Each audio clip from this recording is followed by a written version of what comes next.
دندون وايمن وين رايحين؟ عبالمو فرايد تشيكن. دندون بيتزا. لا عبالمو اخبطوا. طيب وصلنا بالمو. فرايد تشيكن. يا ويل يعطيكم الف عافيه.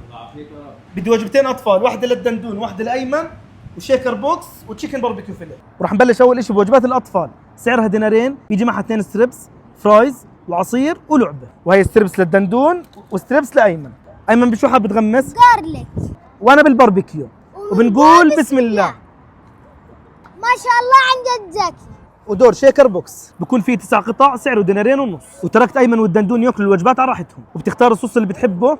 انا اخترت بلاك صوص، صراحه اكثر صوص مميز عندهم وعجبني. وبنهزه وهيك شكل الوينجز، صراحه المنظر بيفتح النفس. ودور تشيكن باربيكيو فيليه، سعر الوجبه 3 دنانير، بيجي فيها مشروب غازي، صوص من اختيارك مع الفرايز. وشوفوا ما شاء الله كميه الحشوه والحجم عن جد ممتاز. صراحه اول مره بجرب هيك اشي الكريسبي يكون مع الفليفله بالخلطه هاي، عن جد زاكي واعتمدوها. الحمد لله بتقدر تطلب من بالمو بنص اسعاره عن طريق تطبيق اشيائي، موجودين على دوار الواحه الجود فود كورت. لا تنسوا تحكوا لهم احنا من طرف باسل وايمن والدندون عشان يظبطوا.